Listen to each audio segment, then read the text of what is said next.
నమస్తే. నేను మీ anchor Hema. Welcome to Cloud Health. ఈరోజు మనతో పాటు డాక్టర్ ఉమా శ్రీనివాస్ గారు ఉన్నారు, ఆయుర్వేదం స్పెషలిస్ట్. నమస్కారం. నమస్తే సార్. ఇప్పుడు ఆయుర్వేదానికి అలోపతికి తేడా ఏంటి సార్? ఇప్పుడు కంప్లీట్ క్యూర్నెస్ ఉంటుందా? అలోపతికి ఆయుర్వేదానికి ఏంటి తేడా? ఓకే అమ్మా. అంటే సైడ్ ఎఫెక్ట్స్ ఏమైనా ఉంటాయా? ఓకే అమ్మా. ఇప్పుడు మనకు ముఖ్యంగా మీరు అడిగిన ప్రశ్న చాలా పెద్ద ప్రశ్న అయినా కూడా నేను సూక్ష్మంగా జవాబు చెప్పే ప్రయత్నం చేస్తా. ఆయుర్వేదానికి అలోపతికి తేడా ఏంటి అన్నారు.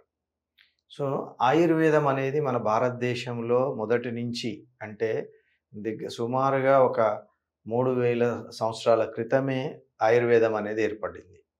ఈ ఆయుర్వేదం ముఖ్యంగా మనకిది దేవతల నుంచి వచ్చిన వైద్యం. మనకు బ్రహ్మ దేవుడి దగ్గర నుంచి ఆయుర్వేదం చెప్పబడ్డది.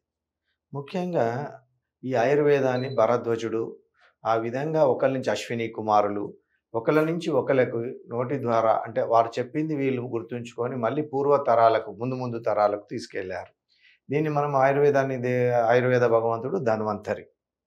సో ఆయుర్వేదం అనేది పూర్తిగా భారతదేశానికి సంబంధించిన దేశీయ వైద్యం. ఇది 3000 సంవత్సరాల పూర్వం నుంచి కూడా ఉంది.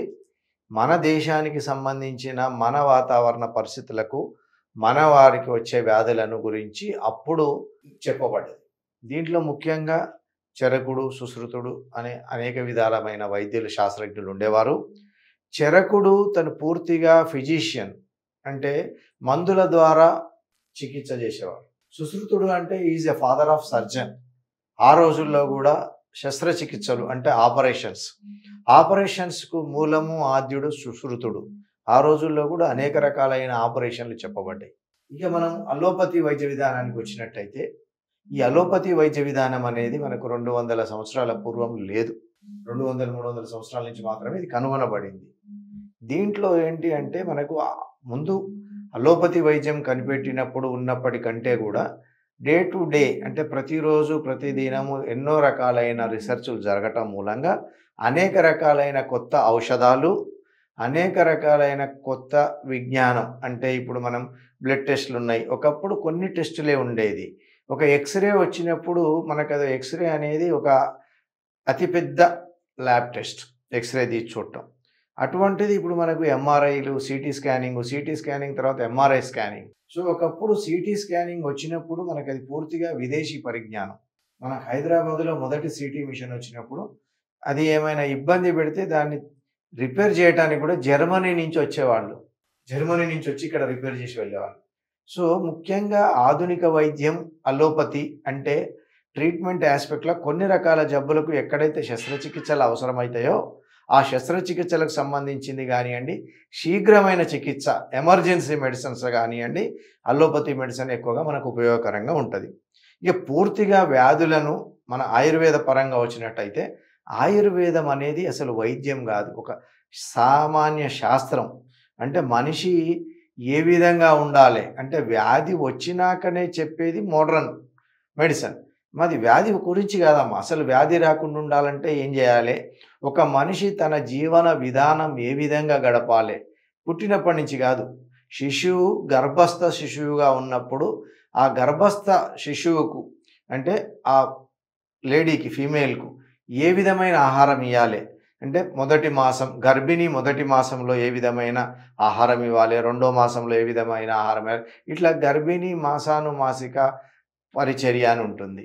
సో ఒకవేళ పిల్లలు పుట్టినాక కూడా వారికి ఏ విధంగా మనం అనేక రకాలైన వైద్య విధానాలే కాకుండా అసలు ఆరోగ్యంగా ఉండటం కోసం మనం ఏం చేయాలి, దాన్నే మనకు ఆయుర్వేదంలో దినచర్య ఋతుచర్య అని చెప్పబడ్డది. అంటే పర్ డే టు డే మనం రోజు ఉదయం లేచిన దగ్గర నుంచి పడుకునే వరకు ఏ విధమైన విధానంగా ఉండాలి దినచర్య.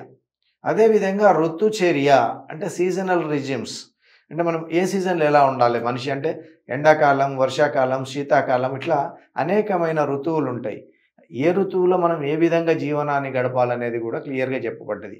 ఈ రెండు చెప్పిన తర్వాత కూడా మనం సరైన విధానాలు ఆచరించకపోవటం వలన వ్యాధులు వచ్చినట్లయితే ఆ వ్యాధుల్ని ఏ విధంగా మనం మేనేజ్ చేయాలి, ఏ విధంగా చికిత్స చేయాలని చెప్పబడ్డది ఆయుర్వేదం. ముఖ్యంగా ఆయుర్వేదం వాత పిత్త కఫ దోషాలు అనే దానిని బేస్ చేసుకొని ఉంటుంది. అంటే మన శరీరంలో వాతం పిత్తం కఫం అనే దోషాలు ఉంటాయి. ఆ దోషాలు సమస్థితిలో ఉన్నప్పుడు, అంటే అన్నీ కూడా ఉండాల్సినంత క్వాంటిటీలో ఉన్నప్పుడు వ్యాధి రాదు. ఎప్పుడైతే ఈ త్రిదోషాలు వాతపిత్త కఫాలు తమ యొక్క దోష స్థితిగతులను మార్చుకుంటాయో, ఎప్పుడైతే అది మారిపోతాయో, ఎందుకు మారిపోతాయమ్మా? మనం తీసుకున్న ఆహారం కావచ్చు, విహారం కావచ్చు, వీటి వల్ల ఆ వాతపిత్త కఫ దోషాలు అనేవి డిస్టర్బ్ అయిపోయి అవి ఎక్కువ తక్కువ అయినప్పుడు, అంటే వాటి క్వాంటిటీ కానివ్వండి, క్వాలిటీ కానివ్వండి, ఎక్కువ తక్కువ అయినప్పుడు వ్యాధులు వచ్చే అవకాశం ఉంటుంది. ఆ విధంగా ఏర్పడ్డ వ్యాధులకు కూడా చికిత్సా పద్ధతులు అనేక రకాలుగా వివరించబడ్డాయి ఆయుర్వేదంలో. అంటే ఆయుర్వేదము ఒక వ్యాధిని చికిత్సించదు. ఇప్పుడు మనం మోడర్న్ సైన్స్లో వచ్చినట్టయితే జ్వరం వచ్చింది, ఆ జ్వరానికి తగిన పారాసెటమాల్ ఒక యాంటీబయాటిక్ వేయటం అలా ఉంటుంది. ఆయుర్వేదంలో అలా ఉండదు. ఆయుర్వేదంలో ఆహారము, విహారము, ఔషధము. అంటే మేము ఔషధానికి మూడో ప్రిఫరెన్స్. ముందు ఔషధం కాదు, ఆహారంలో మార్చి చూద్దాము. ఏ రకమైన ఆహారం తీసుకుంటే వ్యాధులు రావు, ఒకవేళ వ్యాధి వచ్చింది ఏ రకమైన ఆహారం తీసుకోవాలి, ఏ రకమైన ఆహారం తీసుకోవద్దు, తర్వాత ఏమి చేయొచ్చు. మన విహారం అంటే మనం డే టు డే చేసే లైఫ్లో చేసే పనులు ఏమి చేయొచ్చు, ఏం చేయొద్దు. ఆ తర్వాతనే ఔషధం. అప్పుడు మనం ఏ ఔషధం ద్వారా ఆ వ్యాధిని చికిత్సించగలము. సో ఈ విధంగా మళ్ళీ ఆయుర్వేదంలో 8 అష్టాంగాలుగా చెప్పబడ్డది ఆయుర్వేదం.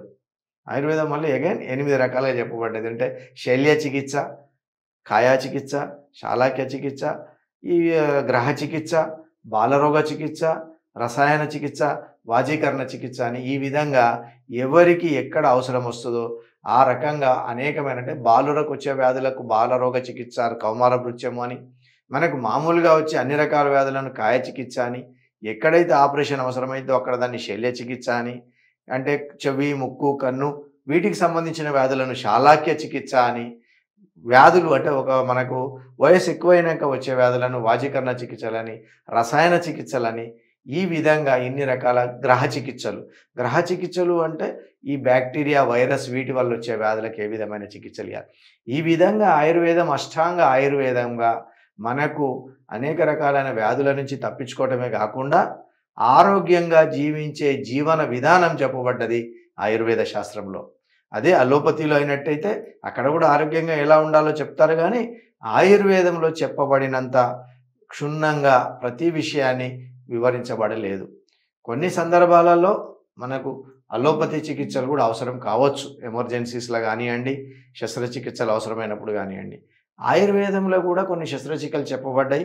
ముఖ్యంగా మనకి ఈ పైల్స్, ఫిస్టులాస్ ఏదైతుందో, ఈ ఫిస్టులా అనే వ్యాధికి ఆయుర్వేదంలో చెప్పబడ్డ క్షారసూత్రం అనే చికిత్సా పద్ధతి ద్వారా చికిత్స చేస్తాం. సో అక్కడ ఏంటంటే మళ్ళీ రీజనరేషన్, ఆ వ్యాధి తిరిగి రాదు. అదే ఆధునిక చికిత్సా పద్ధతులలో ఆపరేషన్ చేసినట్టయితే మళ్ళీ ఆ వ్యాధి తిరిగి వచ్చే అవకాశం ఎక్కువగా ఉంటుంది.